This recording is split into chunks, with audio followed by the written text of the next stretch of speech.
പ്രിയപ്പെട്ട സുഹൃത്ത് നമസ്കാരം. ഇന്ന് ഓഗസ്റ്റ് 4, ഏറ്റവും ലേറ്റസ്റ്റ് ആയിട്ടുള്ള കറണ്ട് അഫേഴ്സുമായി ജേഡിസ് കറണ്ട് അഫേഴ്സ്. കഴിഞ്ഞ ആഴ്ചയിലെ കറണ്ട് അഫേഴ്സിൻ്റെ അതായത് ക്വസ്റ്റ്യൻ ആൻസേഴ്സ് എല്ലാം ഇന്നത്തെ ടെലിഗ്രാം ചാനലിൽ അപ്ലോഡ് ചെയ്തിട്ടുണ്ട്. താല്പര്യമുള്ളവർക്ക് അത് ഡൗൺലോഡ് ചെയ്യാം. ലാസ്റ്റ് വീക്കിലെ ക്വസ്റ്റ്യൻ ആൻസേഴ്സ് ആണ്. അത് നമുക്കൊന്നുകൂടി റിവൈസ് ചെയ്യാനുള്ള ഒരു അവസരമാണ്.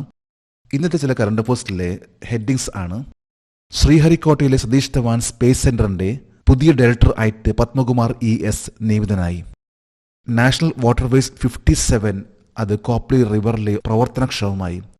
ഇതൊരു വാർത്തയാണ്. അതുപോലെ തന്നെ 43ാമത്തെ Lokmanya Tilak national award union minister ഗഡ്കരിക്ക് ലഭിച്ചു. ഇതേപോലെ ലേറ്റസ്റ്റ് ആയിട്ടുള്ള കറണ്ട് അഫേഴ്സ് ആണ് ഇന്നത്തെ കറണ്ട് അഫേഴ്സ്. നമുക്ക് ഈ കറണ്ട് അഫേഴ്സിന്റെ ഡീറ്റെയിൽസിലേക്ക് പോകാം.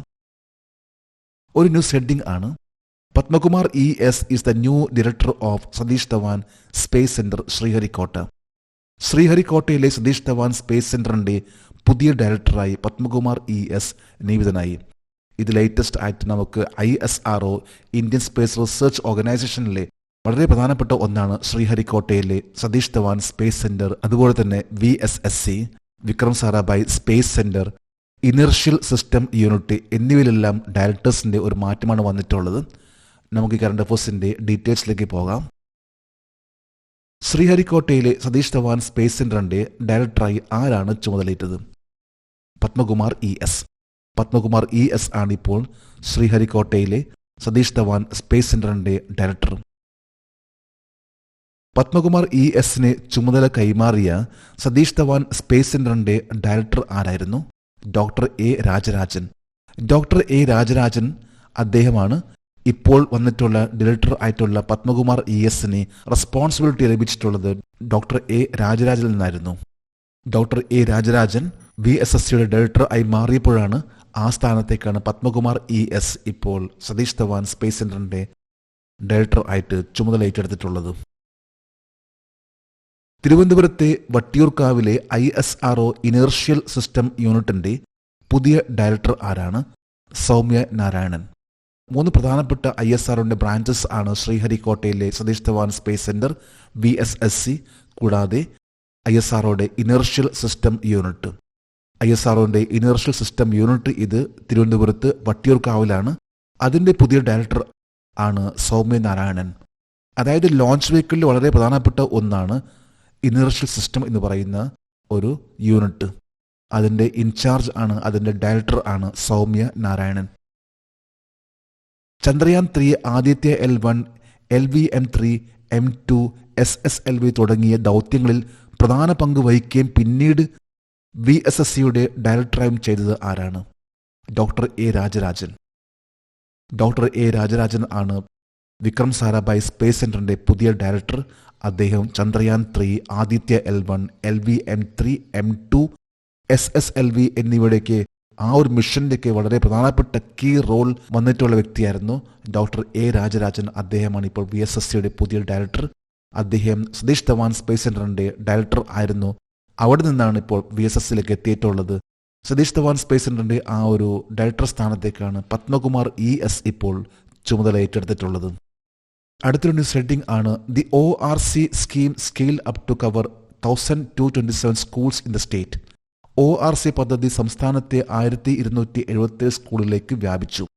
ORC എന്നാൽ അവർ റെസ്പോൺസിബിലിറ്റി ടു ചിൽഡ്രൻ. ആ ഒരു സ്കീം ആണ് ഇപ്പോൾ കേരളത്തിൽ 1277 സ്കൂളുകളിലേക്കായിട്ട് വ്യാപിച്ചു കിടക്കുന്നത്. നമുക്ക് ഈ കറണ്ട് അഫേഴ്സിന്റെ ഡീറ്റെയിൽസിലേക്ക് പോകാം. കുട്ടികളോടുള്ള നമ്മുടെ ഉത്തരവാദിത്തം പദ്ധതി കേരളത്തിലെ ഏത് വകുപ്പിന് കീഴിലാണ്? വനിതാ ശിശു വികസനം, WCD. Women and children development അണ്ടറിൽ വരുന്ന ഒരു പ്രൊജക്റ്റ് ആണ് അവർ റെസ്പോൺസിബിലിറ്റി ടു ചിൽഡ്രൻ എന്ന പ്രൊജക്റ്റ്. ഇതാണിപ്പോൾ 2010 ആരംഭിക്കുകയും ഇന്ന് നിരവധി സ്കൂളിൽ, അതായത് 1277 സ്കൂളിലായിട്ട് വ്യാപിച്ചെടുക്കുന്ന ഒന്നാണ്. സംസ്ഥാനത്തെ എത്ര സ്കൂളുകൾ കുട്ടികളോടുള്ള നമ്മുടെ ഉത്തരവാദിത്തം എന്ന പദ്ധതിയിൽ ഉൾപ്പെടുത്തിയിട്ടുണ്ട്? 1227 സ്കൂളുകൾ. ഇന്നിപ്പോൾ ഏറ്റവും ലേറ്റസ്റ്റ് ആയിട്ടുള്ള കണക്കാണ്. അതായത് ഇന്ന് അവർ റെസ്പോൺസിബിലിറ്റി ടു ചിൽഡ്രൻ എന്ന ആ ഒരു പ്രൊജക്റ്റ് 1227 സ്കൂളുകൾ ആയിട്ടാണ് അത് വ്യാപിച്ചു കിടക്കുന്നത്. കുട്ടികളോടുള്ള നമ്മുടെ ഉത്തരവാദിത്തം എന്ന പദ്ധതിയുടെ ലക്ഷ്യം എന്താണ്? കുട്ടികൾ നേരിടുന്ന പ്രശ്നങ്ങൾ നേരത്തെ തിരിച്ചറിയൽ, ഇടപെടൽ, തടയൽ എന്നിവയെല്ലാമാണ്. അതായത് അഡോളസൻ ഏജിൽ വരുന്ന ആ കൗമാര പ്രായത്ത് കുട്ടികൾ ഫേസ് ചെയ്യുന്ന പല പ്രശ്നങ്ങൾ നേരത്തെ തിരിച്ചറിയൽ, അതിൽ ഇടപെടുകയും അത് തടയുകയും ചെയ്യുന്ന ഒരു സ്കീം ആണ്, ഒരു പ്രൊജക്റ്റ് ആണ് അവർ റെസ്പോൺസിബിലിറ്റി ടു ചിൽഡ്രൻ എന്ന് പറയുന്ന ഈ ഒരു പ്രൊജക്റ്റ്. ഇത് വനിതാ ശിശു വികസന ഡിപ്പാർട്ട്മെന്റ് അണ്ടറിൽ വരുന്ന ഒരു പ്രൊജക്റ്റ് ആണത്. കുട്ടികളോടുള്ള നമ്മുടെ ഉത്തരവാദിത്തം എന്ന പദ്ധതി ആരംഭിച്ച വർഷം 2010 Kozhikode city police. 2010 Kozhikode city police ആരംഭിച്ച ഒരു പദ്ധതിയായിരുന്നു അവർ റെസ്പോൺസിബിലിറ്റി ടു ചിൽഡ്രൻ എന്ന പദ്ധതി, അതായത് കുട്ടികളോടുള്ള നമ്മുടെ ഉത്തരവാദിത്തം എന്ന പദ്ധതി. പിന്നീട് അത് women and child development WCD take over ചെയ്യുകയും ഇന്നിപ്പോൾ കേരളത്തിലെ ഒരു പ്രധാനപ്പെട്ട ഒരു പ്രൊജക്റ്റ് ആയിട്ട് മാറിയിരിക്കുകയാണ് അവർ റെസ്പോൺസിബിലിറ്റി ടു ചിൽഡ്രൻ എന്നൊരു പ്രൊജക്റ്റ്. ഇന്നത്തെ ഹിന്ദു പത്രത്തിൽ വന്നിട്ടുള്ളൊരു വാർത്തയാണ് ഈ ഒരു വാർത്ത. അടുത്തൊരു ന്യൂസ് ഹെഡിംഗ് ആണ് കോപ്ലി റിവർ നാഷണൽ വാട്ടർവേസ് 57 ഓപ്പറേഷണലൈസ്ഡ്. കോപ്ലി നദി നാഷണൽ വാട്ടർവേസ് പ്രവർത്തനക്ഷമമായി. ഇത് നാഷണൽ വാട്ടർവേസിന്റെ ഏറ്റവും ലേറ്റസ്റ്റ് ആയിട്ടുള്ള ഒരു വാർത്തയാണ്. നമുക്ക് കറണ്ട് അഫയേഴ്സിന്റെ ഡീറ്റെയിൽസിലേക്ക് പോകാം. 2025 ഓഗസ്റ്റ് 2 ഇന്ത്യയുടെ ദേശീയ ജലപാത 57 ഏത് നദിയിലാണ് പ്രവർത്തനക്ഷമമായത്? കോപ്ലി നദി, ആസാം. ആസാമിലെ ഒരു നദിയാണ് കോപ്ലി നദി. ഈ നദിയിലാണ് ഇപ്പോൾ ലേറ്റസ്റ്റ് ആയിട്ട് പറയുമ്പോൾ നാഷണൽ വാട്ടർവേസ് NW 57 ഇത് പ്രവർത്തനക്ഷമമായിട്ട്, ഇത് ഓപ്പറേഷണലായിട്ടുള്ളത് പ്രവർത്തനക്ഷമമാക്കിയത്. 2025 ഓഗസ്റ്റ് 2 കണക്കനുസരിച്ച് ആസാമിൽ പ്രവർത്തിക്കുന്ന ദേശീയ ജലപാതകളുടെ ആകെ കിലോമീറ്റർ എത്രയാണ്? 1168 കിലോമീറ്റർ ദേശീയ ജലപാതകൾ. നാഷണൽ വാട്ടർവേസിന്റെ ഏറ്റവും പ്രധാനപ്പെട്ട പങ്ക് വഹിക്കുന്ന ഒരു സ്റ്റേറ്റ് എന്ന് പറയുമ്പോൾ അത് ആസാമാണ്. ആസാമിൽ ഇപ്പോൾ 1168 കിലോമീറ്റർ ദേശീയ ജലപാതകൾ ആണുള്ളത്. അതായത് ഓരോ ഇന്ത്യയിൽ പാർട്ടിലും അതിൻ്റെ ആ നാഷണൽ വാട്ടർവേസ് അത് വളരെ ഭംഗിയായിട്ട് തന്നെ കാർഗോ സർവീസ് ആണ് നടത്തിക്കൊണ്ടിരിക്കുന്നത്. ഇന്ത്യയിൽ എത്ര ദേശീയ ജലപാതകൾ പ്രവർത്തനക്ഷമമാണ്? 13. ആകെ 111 ആയി പ്രഖ്യാപിച്ചെങ്കിലും, അതായത് 111 വാട്ടർവേസ് പ്രഖ്യാപിച്ചെങ്കിലും ഇന്നിപ്പോൾ കേവലം 13 നാഷണൽ വാട്ടർവേസ് മാത്രമേ ഇപ്പോൾ ഓപ്പറേഷനിലുള്ളൂ. അതിൽ തന്നെ ഏറ്റവും ലേറ്റസ്റ്റ് ആയിട്ട് വന്നിട്ടുള്ള ഒന്നാണ് നാഷണൽ വാട്ടർവേസ് 57 എന്ന് പറയുന്ന ഈ ഒരു NW 57 വരുന്ന ഒന്നാണ് നാഷണൽ വാട്ടർവേ 57. ഇത് ആസാമിലെ കോപ്ലി റിവറിൽ വരുന്ന ഒരു നാഷണൽ വാട്ടർവേ ആണ്. 2025 ഓഗസ്റ്റ് 2 ഗോവർദ്ധൻ പാലത്തിനും ഹത്സിംഗിമാരിക്കും ഇടയിലുള്ള കോപ്ലി നദിയിലെ ഇന്ത്യയുടെ ദേശീയ ജലപാത 57 2025 ഓഗസ്റ്റ് 2 സർവീസ് നടത്തിയ ആദ്യത്തെ ചരക്ക് കപ്പൽ ഏതാണ്? MV VV ഗിരി. മോട്ടോർ വെസൽ VV ഗിരിയാണ് ഈ കഴിഞ്ഞ ഓഗസ്റ്റ് 2 ആദ്യത്തെ സർവീസ് നടത്തിയിട്ടുള്ളത്. അതായത് 300 മെഗാടൺ സിമെന്റ് ആയിട്ടുള്ള ആ ഒരു കാർഗോ സർവീസ് ആണ് കോപ്ലി റിവറിലെ ഗോവർദ്ധൻ ബ്രിഡ്ജ് മുതൽ ഹട്സൻഗിമാരി എന്ന സ്ഥലത്തേക്ക് പോയിട്ടുള്ളത്. ഇത് NW നാഷണൽ വാട്ടർവേ 57 ആദ്യത്തെ ഒരു കാർഗോ സർവീസ് ആണ് നടത്തിയിട്ടുള്ളത്. അടുത്തൊരു news heading union minister Gadkari honoured with 43rd Lokmanya Tilak national award. 43ാമത് ലോകമാന്യ തിലക് ദേശീയ അവാർഡ് കേന്ദ്രമന്ത്രി ഗഡ്കരിക്ക് ലഭിച്ചു. ലോകമാന്യ തിലക് നാഷണൽ അവാർഡ് നൽകുന്ന സംസ്ഥാനം ഏതാണ്? യൂണിയൻ മിനിസ്റ്റർ ഗഡ്കരി ഏത് വകുപ്പാണ് കൈകാര്യം ചെയ്യുന്നത്? നമുക്ക് കറണ്ട് അഫയേഴ്സിന്റെ ഡീറ്റെയിൽസിലേക്ക് പോകാം. 2025 ഓഗസ്റ്റ് 1 പൂനെയിൽ നടന്ന ചടങ്ങിൽ 43ാമത് ലോകമാന്യ തിലക് ദേശീയ അവാർഡ് ആർക്കാണ് ലഭിച്ചത്? കേന്ദ്രമന്ത്രി നിതിൻ ഗഡ്കരി.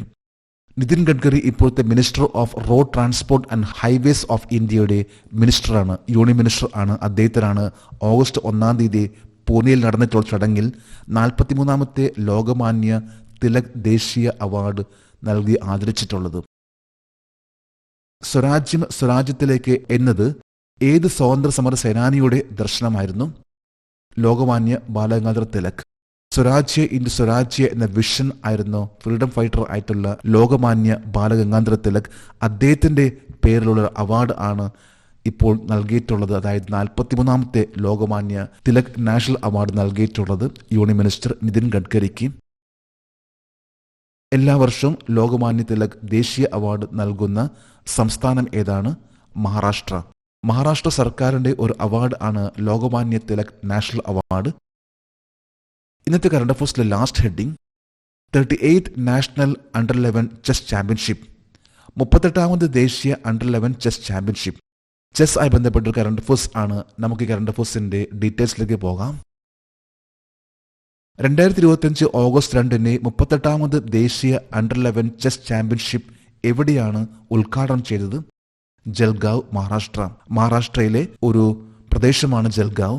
ഇവിടെ വെച്ചാണ് 38ാമത്തെ ദേശീയ അണ്ടർ 11 ചെസ് ചാമ്പ്യൻഷിപ്പ് ഉദ്ഘാടനം ചെയ്തിട്ടുള്ളത്. ഇന്നിപ്പോൾ ചെസ് എന്നത് വളരെ ഫേമസ് ആയിട്ടുള്ള ഒരു മത്സരമായിട്ട് മാറിയിരിക്കുകയാണ്. കാരണം ദിവ്യ ദേശ്മുഖ്, ഡി ഗുഗേഷ്, അതുപോലെ തന്നെ നിരവധി ടോപ്പ് ലെവലിൽ ഇന്റർനാഷണൽ ലെവലിലെ ചെസ് പ്ലേയേഴ്സ് ആണെന്ന് ഇപ്പോൾ ഇന്റർനാഷണൽ ലെവലിൽ തിളങ്ങി നിൽക്കുന്ന താരങ്ങൾ.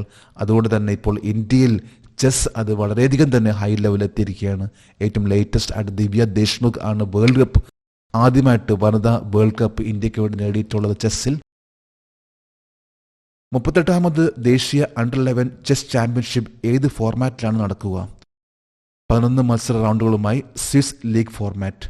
11 മത്സര റൗണ്ടുകളുമായി സ്വിസ് ലീഗ് ഫോർമാറ്റ് എന്ന ആ ഫോർമാറ്റിലാണ് 38ാമത് ദേശീയ അണ്ടർ 11 ചെസ് ചാമ്പ്യൻഷിപ്പ് നടക്കുക.